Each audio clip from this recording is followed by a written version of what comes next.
Hiya, welcome to Craftwerk. I'm Ruthie and today I thought I would give you a mini tour of my sewing book collection. Particularly I want to share with you the 3 books that I absolutely could not live without. Now, obviously my sewing book collection is not expansive. It doesn't include every single sewing book, so this isn't like the best sewing books ever because I haven't tried them all.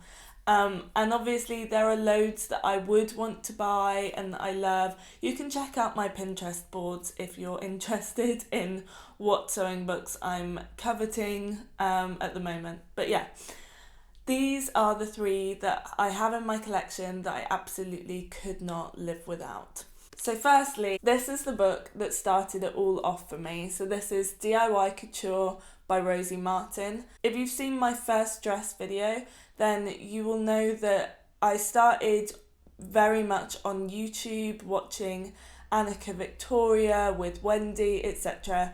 But it wasn't long after that I decided to purchase this book. So the premise of the book is it teaches you how to make clothes without using patterns, and the main technique that she uses is using your existing clothes as a basis. That doesn't mean necessarily copying. It's not teaching you to copy your existing clothes, but rather get the basic shapes that you need in order to make the different clothes. What I really like about this book is so many things. I really love the collections. So she's designed collections that incorporate each garment in different ways, whether it's using different fabrics or different alterations and different styles. So, and obviously different colour palettes. So that kind of shows you how you can use this as a basis to really push forward and make loads of different things. So the first thing to say is that I'm not sure I've ever made anything exactly as. Actually, the trousers, I'm 100% sure I did the trousers exactly as is. I think I've done the skirt once as is, but generally I've used it as a starting point and as a basis of make, especially when I first started out. This saved me so much money on patterns. It helped me to make all the different garments that I needed in order to have a fully functioning wardrobe. I've talked a little bit about this before, that something that one of the things that appealed to me about home sewing wasn't necessarily like making loads of party dresses, as it is for many people. For me, it was absolutely about trying to make things that I could wear every day right from the start.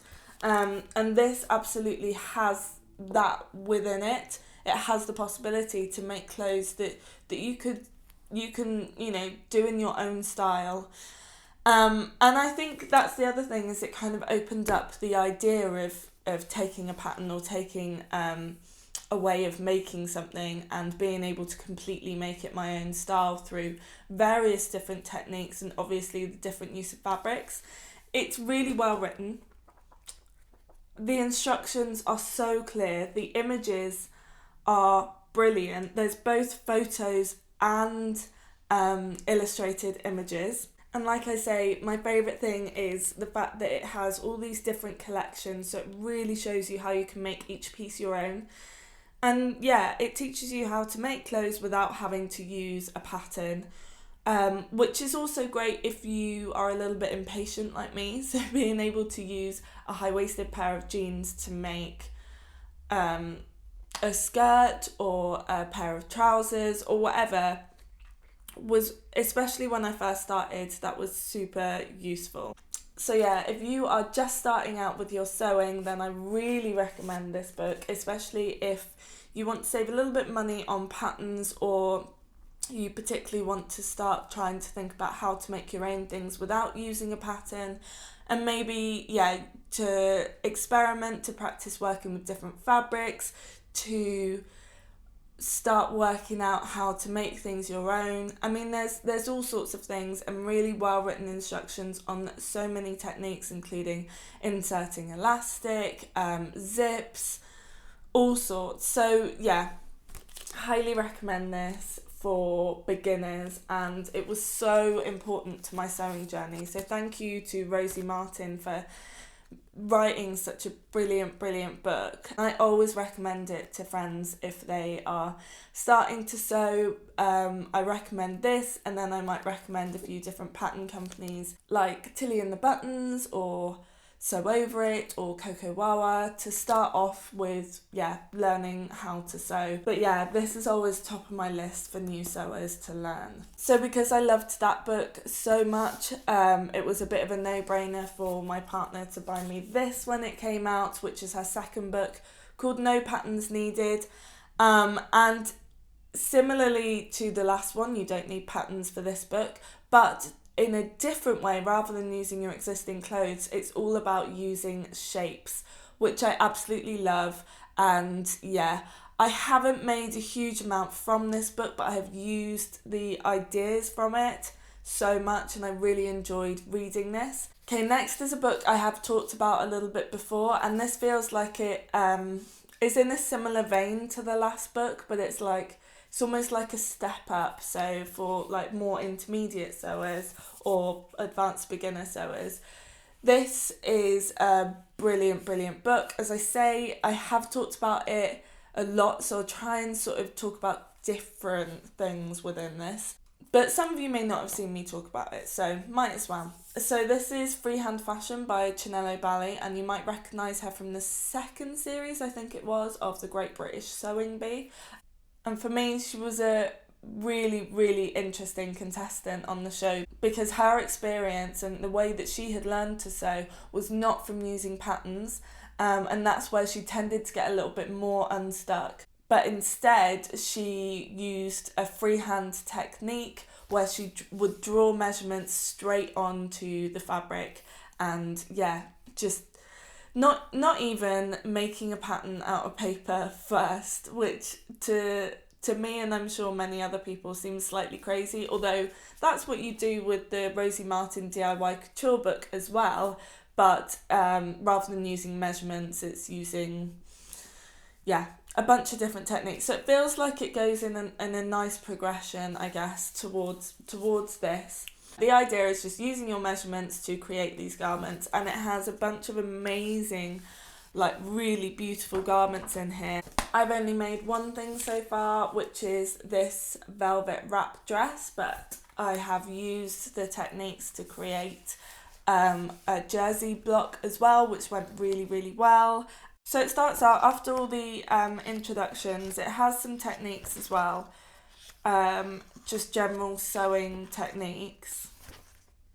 Then it's got a whole section about taking measurements, which I found really useful because we think we know how to take measurements, but it's really useful to learn how to do it in a really precise way so that you're getting the absolute best measurements.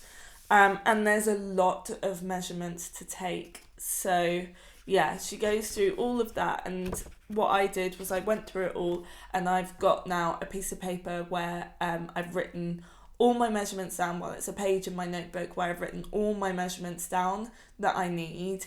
I do tend to check it as well, but it's very useful. And then it has different blocks. So it starts with the bodice block, and then it has a skirt block, and then a sleeve block. And basically that will help you to use your measurements to create the basic block shape. And I think it's also good to start with that to practice using your measurements in this way. I just really love the style of so many of these garments. I think they're really easy to make your own, from the skirt to the batwing top, the box top. So really beautiful garments. I don't currently have any plans to make any more within the immediate future, but I'm definitely going to be referring to this book quite a lot. I know it's slightly different to pattern drafting, but it's a really fun thing to do and such a great technique, and it feels incredibly freeing. As I say, I've talked about this book a few times before, so I won't go into it too much, but I will link down below to the videos where I've used it and talked about it. And finally we have this beast, which is the Reader's Digest Complete Guide to Sewing. Lots of people talk about this. I didn't realise how common it was, Actually, this was given to me by a friend who'd got it in a charity shop. But yeah, it feels like a lot of people have used this over the years as their sewing Bible, I guess. So it says in here that this is the first edition. I believe there is a more updated edition, but this was published in 1978. But a lot of the techniques particularly are still the same, and some of the information about the fabric and stuff like that is also still the same. I use this as a reference book, which is how it's meant to be used, and I find it really useful. I've talked a little bit before about how I prefer illustrations to photographs in patterns. Sometimes if I have a pattern that just has photographs rather than illustrations, if I get to a tricky bit, I will look to see if that technique is in here, because it's all illustrations and I find them really easy to understand and follow.